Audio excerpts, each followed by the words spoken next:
Hello there, World of Tankers, and welcome back to USA's Swamp Blitz. I'm your host, USA, and today we're going to be reviewing the T57 Heavy. Now, the T57 Heavy is a very unique vehicle, because it is the only Tier 10 vehicle that has a clip that is 3 shells, and turns out to be a heavy tank.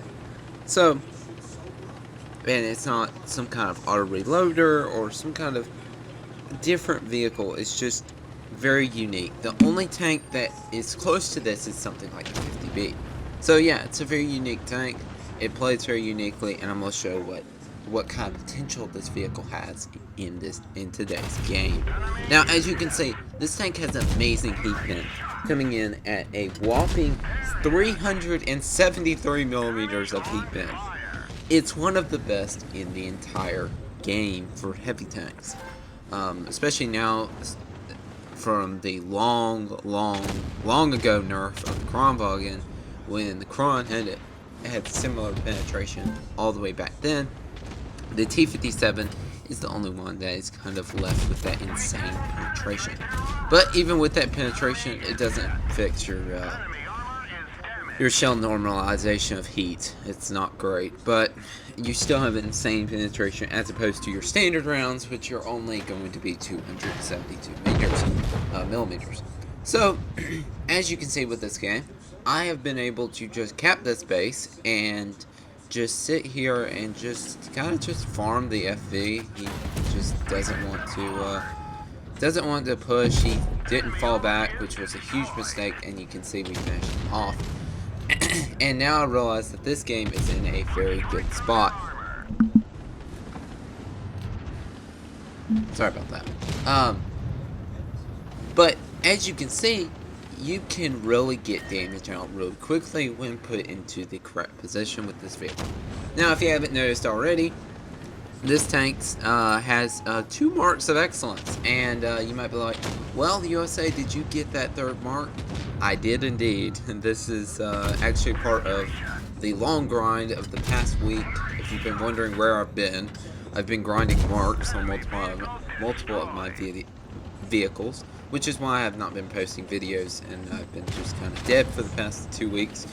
I've had a lot going on, and I'm glad to be back, but yeah, a lot has happened, and I'm trying to get marks on these tier 10s, and I didn't want to have people stream sniping me, and I know you all love to watch it, but I did not want to make this more painful than it was. So, anyway, I just decided to make it like that, and as you can see, that was an amazing game.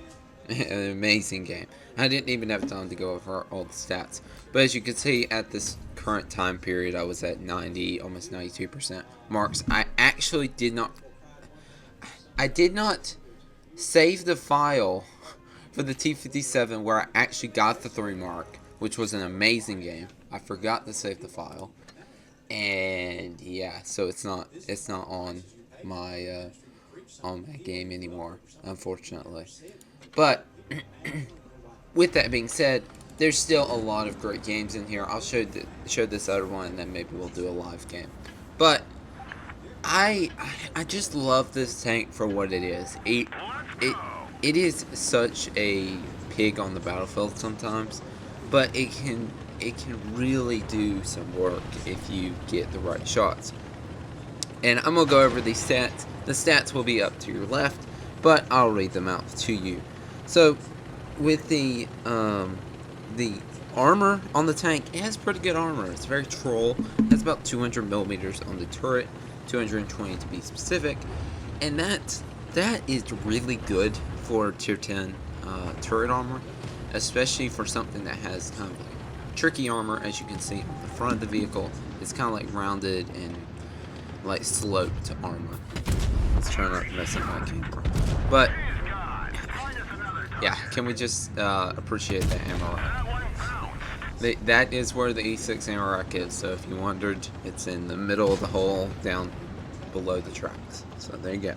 But with that being said, you can bounce so many shells off this turret, and then sometimes it just won't work because a lot of people have heat, or they have a high APCR pin and better shell normalization than you do, and they can just butter through this thing, and it's just like sniping little tiny hatches off of a vehicle.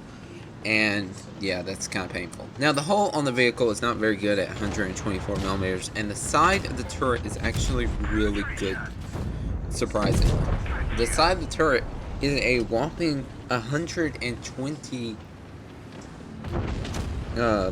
it's 178 millimeters. It has more armor effectively than the whole front of the vehicle.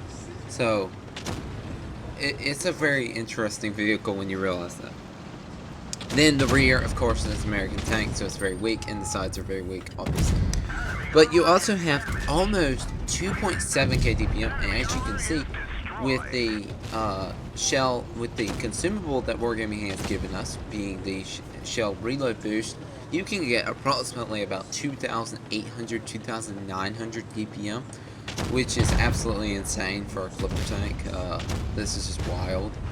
And you can get some serious farm. Like, watch this on the VK. I'm gonna take 400, another 400, 370 a little bit, and destroy it.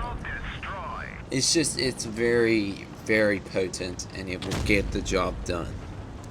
Also, it has 8 degrees of gun depression, if you couldn't tell already. Not as good as the Kron. I think the Kron overall is a more noob-friendly tank, but this tank is a beauty to play and enjoy. It's just a lot of fun. But yeah, after seeing these amazing replays, let's get into some real gameplay. I'll play one match and then I will call it a good review. But yeah, this is just a guide to it, not even a review. It's just mainly a guide to this vehicle, and here's the 3 stars on it. And here's what you need to be running on your equipment. And your consumables and your provisions, that's what you should be running. And I'm gonna make sure I have both of them put on. I do. But yeah, that is very key to realize, that this tank is not insane. It's just, it has a potential to deal a lot of damage very quickly.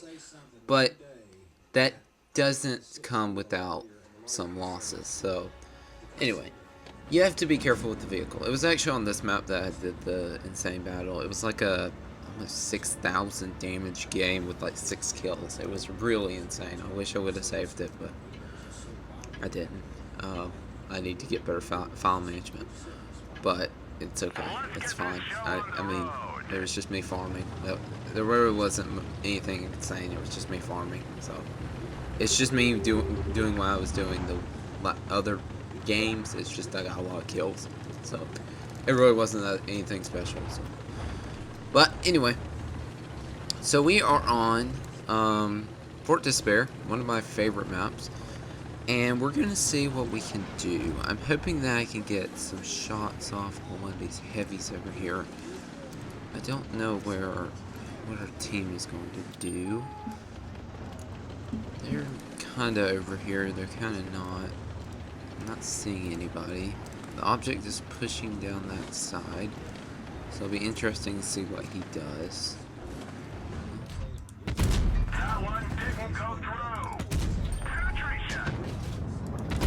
There we go. I messed up on that first shell. I kind of hit his front plate rather than his truck wheel, so that was my bad, but we got a good amount of damage out. It's a good first clip. Let's see if we can get one more before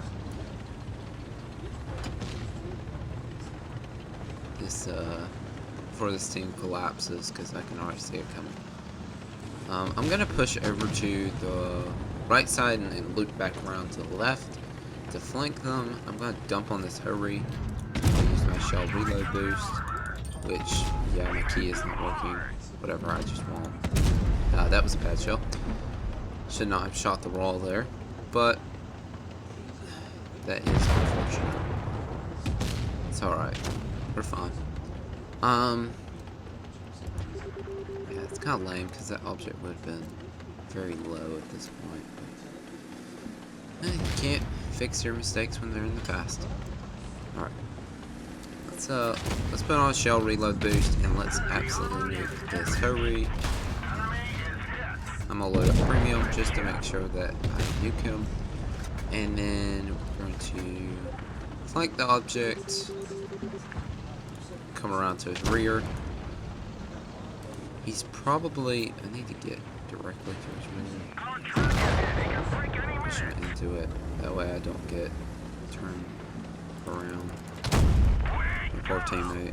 Absolutely. We're going to reload. Maybe we can get one more clip depending upon where they are. This game is kind of close, honestly.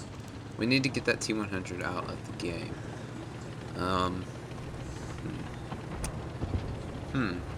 Well, this is a very close game. We need to get into a carrying position. And I need to get my shell reload boost back. Let's see, where is that relay?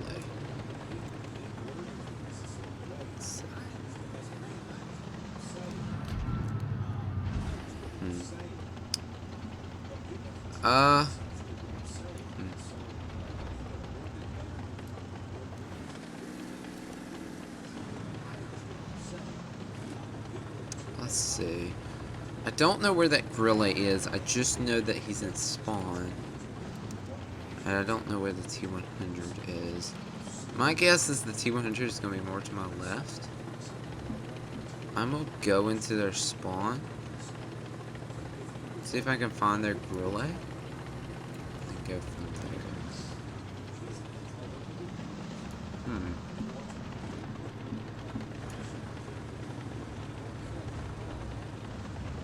I'm not seeing anything. Oh, I'm spotted. Which is bad. They're probably behind me. They also could be in front of me.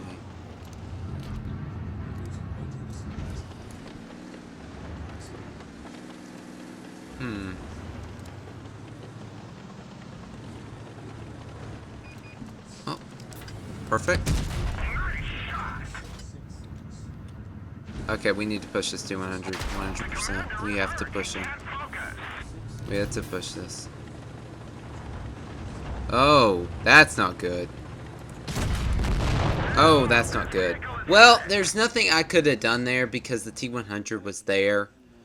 I guess I could have pulled back and then reloaded and got the relay. But I needed to get that T100 out, and the T100 was just still there, and yeah. It's okay. It is what it is. It's unfortunate, but that shows you the weakness of this vehicle. It does have really good carrying potential, but when you get players like this that really know what they're doing, it really falls apart. But anyway, I hope you enjoyed this guide. I hope this helps. I hope you realize that the T57 is a good tank right now. Now there's a lot of balance changes coming to the vehicle, so it's probably not going to stay this way, but in the current state, it's a wonderful tank. If you're close to getting it, go ahead and pick it up. But yeah. Anyway, hope you enjoyed the video, and I'll catch you in the next one. Peace.